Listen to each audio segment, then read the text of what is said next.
What's up, Kim folk? So, just reported by Justin Hokanson, Hank Brown will be getting the start against New Mexico. It's really difficult to say how you really feel about this because Hugh probably doesn't necessarily want to make this move, but he's kind of forced into it, not necessarily because, fan pressure or anything. Just this is the only really opportunity that you can make this switch until the bye week. And you don't want to be in a situation where, you go in and Payton Thorne just doesn't improve. And, all right, you lose to Arkansas. Then you lose to Oklahoma. Then you lose to Georgia. And now you're in a real pit. And now you're asking this redshirt freshman to come in and save you. Where you're, 5 games in and you're 3 losses, right? So I feel like he's making this decision gambling. Because Hank Brown is a talented kid. He was a 3-star kid out of Nashville, Tennessee, Lipscomb Academy. Playing under Trent Dilfer, a 3-star recruit.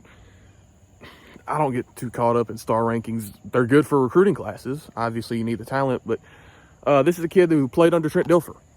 He had a solid performance late in the bowl game last year. How much do you take out of that? Obviously, Maryland was playing very soft coverage, but he was getting to his checkdowns, so that was promising. You see a lot of young quarterbacks that come in and they press. He wasn't really doing that. In the 8A game, it wasn't great, but he obviously had the deep ball to Cam. Whew.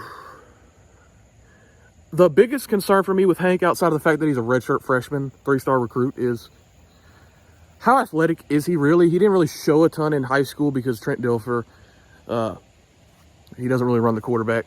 At least he didn't in high school.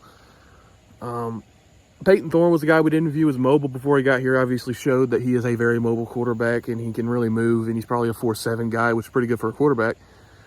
Can Hank do that? Or do you have to mitigate that with the quick game, which is what we needed last week, was the quick game, passing game. Jeez, I'm trying to talk through this because we don't know a ton about the kid, right? He's only played 1 fourth quarter against Maryland, 1 fourth quarter or third, whatever, against Alabama A&M. He played well against Alabama A&M. But Payton Thorne also played well against A&M. Holden Garner also played well against A&M. Really, less about the quarterback.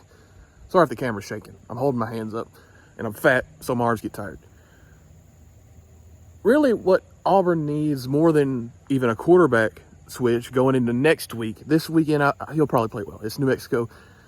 Bronco Mendenhall is a good defensive mind, but he does not have the horses on that side of the football. Unless Hank goes out there and makes a ton of mistakes. Just keeps turning the ball over. They have the offense to hang in there. Obviously. They have a very talented quarterback. They have Wysong, a receiver, who I don't know his eligibility, but if he hits the portal, he's probably a Power 5 player next year. They have a talented tailback, too.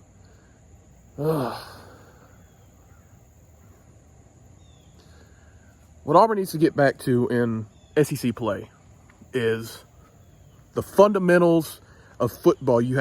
These are the things you have to win. Turnover battle. You cannot lose the turnover battle. Another thing you cannot do. Cannot lose time of possession with this team. Third thing, stop the run. We did that very well. Fourth thing, third downs. You cannot lose third downs.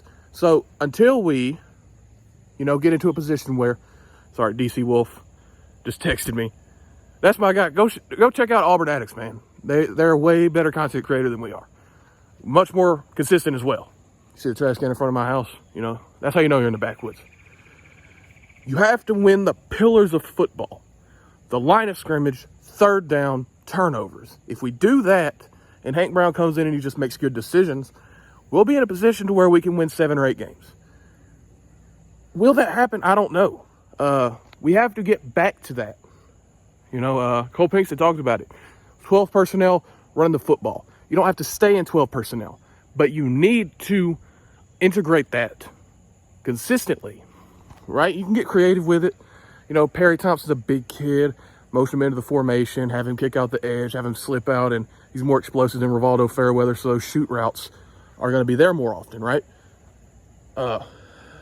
Geez, I'm getting out of breath, man. I got to hit the fucking gym, dog. Oh, Jesus. Win the pillars of football, and this season can be successful if Hank Brown can come in and make good decisions and not turn the football over, and win those pillars that I told y'all about. Now, War Eagle, let's go, baby, go.